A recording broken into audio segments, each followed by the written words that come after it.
What the? Oh my God, he's got a fish. Uh-oh. I'm almost back. Oi, leave him alone, mate.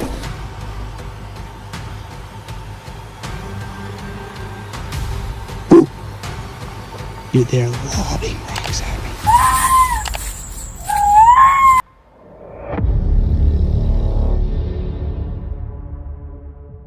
A fisherman was on the water with his line out, enjoying what was supposed to be a peaceful afternoon. In an instant, the calm was broken by the roar of an engine, and before he could respond, a jet ski crashed straight into his boat.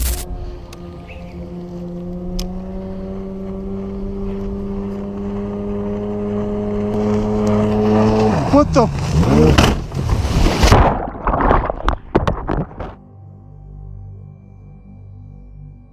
The impact knocked him into the water. According to the original post, the rider was only 13 years old and didn't see the boat until the last moment. Thankfully, both walked away shaken but unharmed. On open water, space is shared by everyone, and one brief lapse in awareness can quickly turn a good day into a dangerous situation. This video was recorded in Swansea, Australia, where two friends were fishing during what they believed would be a peaceful night.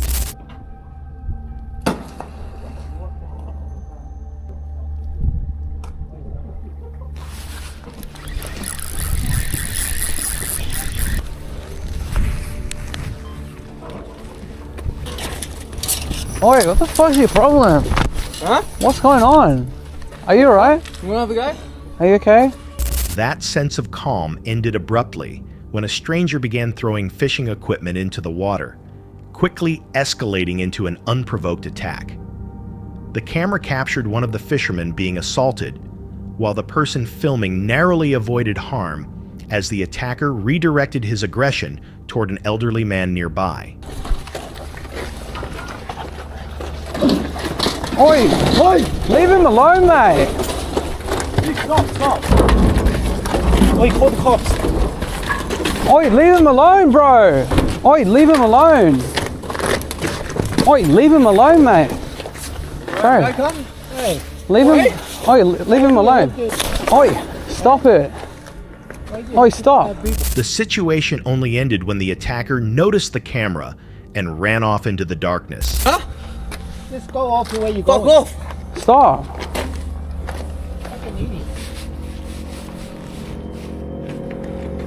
What's wrong with him? Did you record it? Yeah, I did, the whole thing. Bro, you full. Are you alright, man? You okay? Is he okay? What's wrong with them? You okay, bro? Yeah, I'm fine. The fisherman assisted the victim, contacted police, and later shared the footage online, where viewers identified the suspect as Zach Main. He was soon brought in for questioning and formally charged. The incident highlighted how suddenly violence can emerge in public spaces and how critical recorded evidence can be when events spiral without warning. It also raises a troubling question: how many similar incidents go unresolved when no one is filming as everything unfolds? Jazz, an angler who often records his fishing trips, returned to the Yarra River, the same spot where a falling tree had nearly hit him before. With no fish biting, he moved to another location, and that's when the situation became dangerous.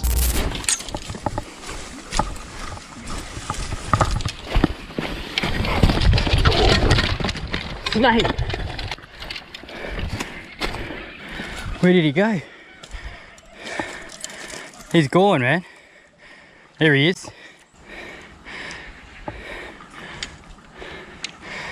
He's underwater.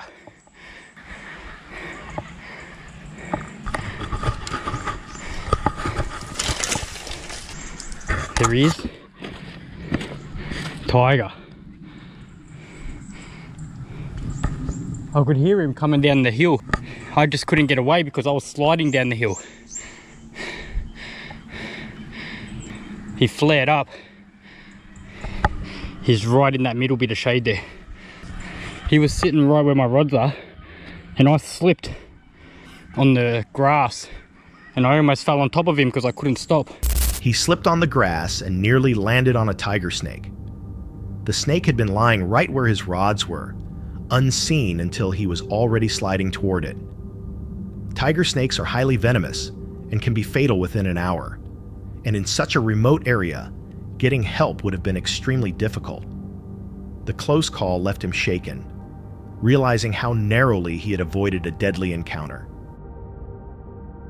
A few days earlier, the narrator had gone fishing and ended the day with only a single, undersized catch. It was disappointing, but it raised a question. What kinds of unexpected situations do other anglers run into while fishing? That brings us to a channel called Skylife, known for calm but engaging fishing trips. In this video, everything starts off routinely. The goal was to fish a river controlled by several dams, an area known for mixed species and hard-to-reach spots. Fishing a river that's been dammed up in a bunch of different areas. There are so many different spots to fish under here. I'm gonna try to wade all the way out as far as I can that way and catch every single species of fish under here that I can. This is the Oswego River. I'm gonna fall face first in the Oswego River in a second, but I'm gonna trek it across these slippery algae-filled rocks. The Oswego River has bass of all sorts: bowfin, gar, muskie, catfish, walleye. Already, you see there's a giant smallmouth at my feet there. I'd imagine most people who fish this spot stay to the bank. It's a little bit treacherous to wade out here. I'm already stepping on a fishing line, because coming out here can be slightly intimidating, especially when you're below a dam. There's all these signs around saying that the river will rise super quick after they sound the alarm 3 times. So we're hoping not to hear any alarm sounds today, and I'm hoping that there's a way to get all the way over there and it doesn't get too deep. I think I should be able to pull it off. To start off fishing, I have an Easy Shiner kayak tied on. Just looks like a bait fish that's floating down the stream. That's really all you need to fish a lot of these spots. Just imitate a bait fish. You'll catch 90% of the fish. First bite's gonna tell us a lot. I'd imagine it's gonna be a smallmouth. I've already seen a ton of them. Pretty soon I'm gonna start fishing for fish that probably haven't been fished for in a long time. Any of the fish. Early on, the angler ventured farther out, carefully crossing slick, algae-coated rocks and casting toward the middle of the river. He was hoping to catch different species and succeeded, landing both largemouth and smallmouth bass. As he moved closer to the dam, however, the mood shifted. Got him. Fish on. That's one that actually bit, I'm pretty sure. Not big. Not big at all. But actually another bass. Not a bad one. Ooh, he's coming right at me. Oh my God. Wow, look at this. This looks like a spotted bass.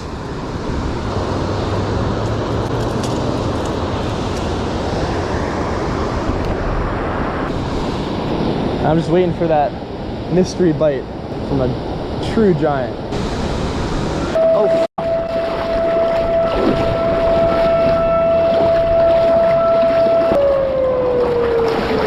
uh-oh. I gotta go.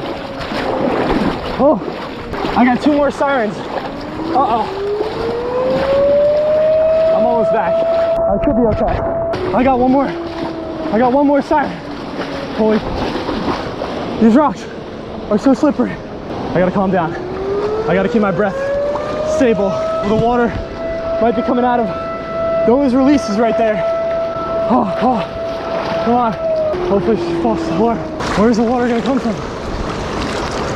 If it's not coming out of there, I'm staying fishing. I'm gonna keep casting for a second. Oh, wow. That just scared the absolute shitters out of me. Where's the water coming from? I think they false alarmed me. Can't tell. I just sprinted my ass from all the way over there. I was terrified. I was in the middle of the river over there, and I saw a sign earlier that said, alarm sounds 3 times, the water will raise rapidly. And I'm saying beneath these things, if they open them up, this river will turn into the Niagara. Posted signs warned that when alarms sound 3 times, water levels can rise quickly. Soon after, the sirens activated. Realizing he was exposed, the fisherman rushed to make his way back across the rocks toward shore. The terrain was unstable, and he injured his leg during the scramble. He still reached safety, only to realize the water level hadn't changed at all. There was no release and no surge. It may have only been a test, but the fear in that moment was real. Instead of leaving, he chose to continue fishing after the scare. From the bank, he cast again, seemingly unfazed and determined to keep going. Ignoring warning signs near dams is always risky. Controlled water releases can become deadly within seconds, and even experienced anglers can misjudge the danger. A small delay can mean the difference between safety and disaster.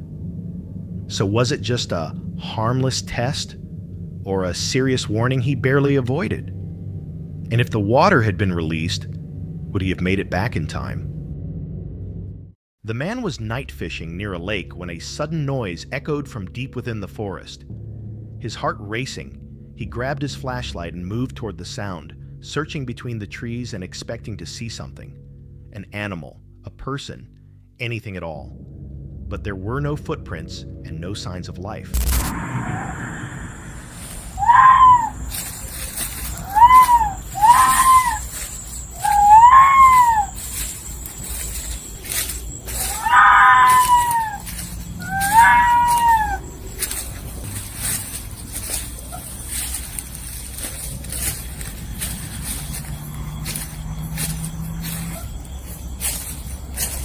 Then, as quickly as it began, the forest went completely silent. With no answers, he returned to the lake and tried to continue fishing. Outdoor Chef Life is a YouTube channel centered around travel, fishing, and preparing meals directly from freshly caught fish. On one trip, the creator traveled to Alaska, a region known for icy rivers, rugged wilderness, and some of the best salmon fishing in the world. The location appeared calm and nearly ideal, until that sense of calm disappeared. Check out what's happening behind me. These guys here have cast nets, and they're casting for, not herring like we do, they're casting for salmon. And to be specific, they're casting for sockeye salmon, cast netting for sockeye salmon. Just to start off with, there are 5 different species of salmon in the West Coast, and all 5 species are here. So cool that you can cast for salmon, sockeye salmon, which are really tasty salmon. The branch got me. And something we have to watch out for here are bears, and they are definitely bears here. But they're friendly. But they are sort of not friendly, but they're more after the salmon than anything else. So they're kind of keyed in on the salmon too, just like we are. And so they won't really bother us, hopefully, but then there's always a potential. Dang it, we missed it. It should stay down there. Oh, I see it. It's coming out. It's coming out right now. Oh shoot, there's a bear. He's like, hey. Oh, he's so cute Focus. from a distance. There's a bear. John's on the top. He's right where we were before. Damn it. Oh, there's 2. Oh, there it It's is. going for the drum. Oh, it's going for the... Oh my god, look at that. Is there anything from the drum? No. Oh, there he goes. He's leaving. Dang, look at their little ears. I can go grab it. Little bear watching action. Bear. Whoa, bear! Bear, we got a bear right there. 2 of them. 2 of them. Everybody's going after. Got the blowhorns. Oh shoot, he's gonna get in the water. Oh shoot, they're getting close. They're getting close. Trying to scare off the bear. Oh my god, that's a big brown.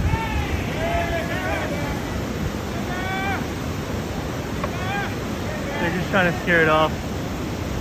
Oh, he's got a fish! He's got the fish! Oh my god, he's got a fish!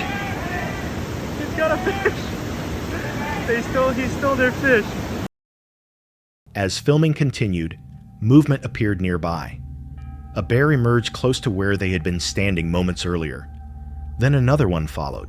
The situation escalated quickly. Hey bear! Hey bear! Hey, bear! Hey bear! Hey bear!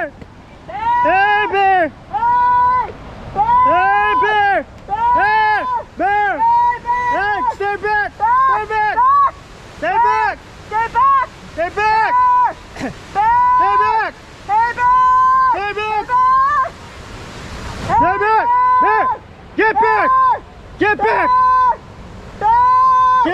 Bear! Get back, Bear! Get back! Get back! Bear! Bear! Get back! Get back! Back! Bear! Get Bear! back! Bear! Go! Go! Go, Bear! Go! Go, Bear! Go! Go! Get back! Get back! Bear! Bear! Bear! Get back! Get back! Bear! Bear! Bear! I think we need an air horn. I think we need an air horn. This is too tiring. Holy shit! Bear coming! Bear coming! A bear encounter in such an exposed location is never ideal, and if the animals had shown any aggression toward the group, there would have been little protection available. Fortunately, the bears remained focused on the salmon, and the situation ended without anyone being harmed. This next segment comes from a little-known YouTube channel called Captain Oho, a largely anonymous account with only one video ever uploaded. Despite that, the single clip has gained attention for being one of the more disturbing solo camping incidents captured on camera. The video was filmed on August 31st, 2023, during a solo camping trip to Lost Lake in Oregon. At the time, a large wildfire was actively burning roughly 12 miles west of the location. Even with some uncertainty surrounding the conditions, the creator chose to continue with the trip, explaining that it had been planned for over a year. The goal was straightforward: hike into the area, camp near the lake, and spend time fishing. At first, everything appeared manageable. The smoke was present, but not overwhelming. Encouraged by that, he continued deeper into the wilderness. Several hours later, conditions changed abruptly. So this is a trip. We're in Lost Lake, Oregon. We're out here with the ultralight, and you can't see 150 feet out there on the lake. This is all wildfire up here right now. We're out here trying to catch trout, but look at that. We came up and boom, we drove right into this mess. So we're gonna try to catch us some trout. We're gonna go from there. It really is the end of the world. You should go here. Look at that clearing out. Unbelievable. You can see this combination of smoke and moisture, but it is unreal up here. Some apocalyptic conditions. This is the most photographed lake in Oregon, maybe in the United States. And it is absolutely gorgeous out here when it is not the end of the world. So just unreal. I'm sure this will be something that you can light on. Wildfire, you know? Let's go get cigarettes. The wind shifted, and thick smoke from the wildfire moved in quickly, engulfing the area and drastically reducing air quality. By the time he reached Lost Lake, visibility was severely limited. The scene looked nothing like its usual calm setting. Fun fact, a year ago I came out here with my wife and she was about to pop pregnant, and we had to stop probably a quarter of the mile back. And I'd say this is our time to head back too, because whatever large creature is back there, it's big. Let's take a look. Shh.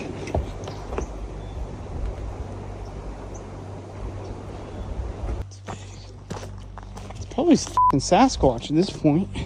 Heavy smoke hovered over the water, and breathing became increasingly difficult. The environment felt hostile and unnatural. He attempted to fish briefly, but soon decided it was unsafe to continue. Choosing caution, he left the lake and moved back toward the woods, where the smoke seemed slightly less concentrated. That's when the situation escalated. Turn it back. This is Sasquatch country. Oh my god. Wonderful poles and rock. We are back. Hear that? The one thing that is consistently reported with Sasquatch: rock throwing. Hear that? Big rocks.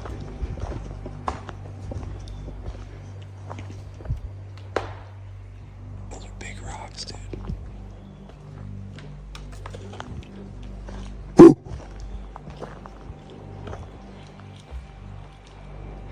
Dude, they're lobbing rocks at me.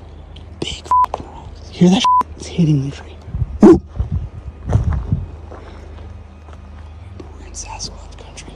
This is not fake either, bro. They're big rocks being thrown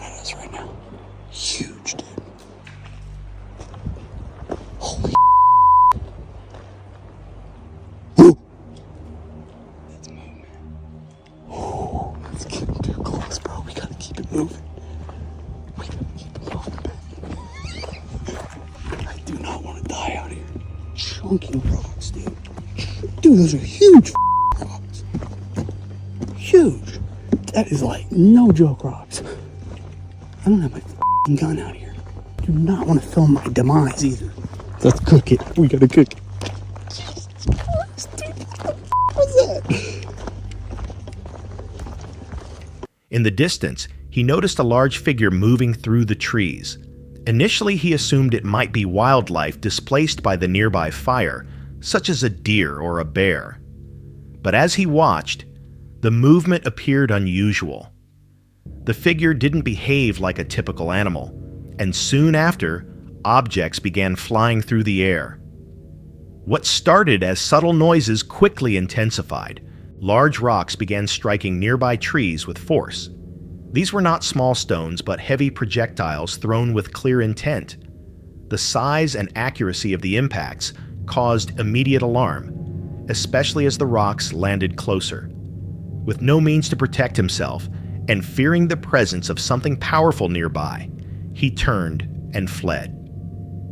He moved quickly through the smoke-filled forest, driven by adrenaline, until he finally reached his vehicle. Once safely inside, the sense of relief was overwhelming. Later, still unsettled by the experience, he uploaded the footage online. Viewers responded quickly, offering a range of explanations.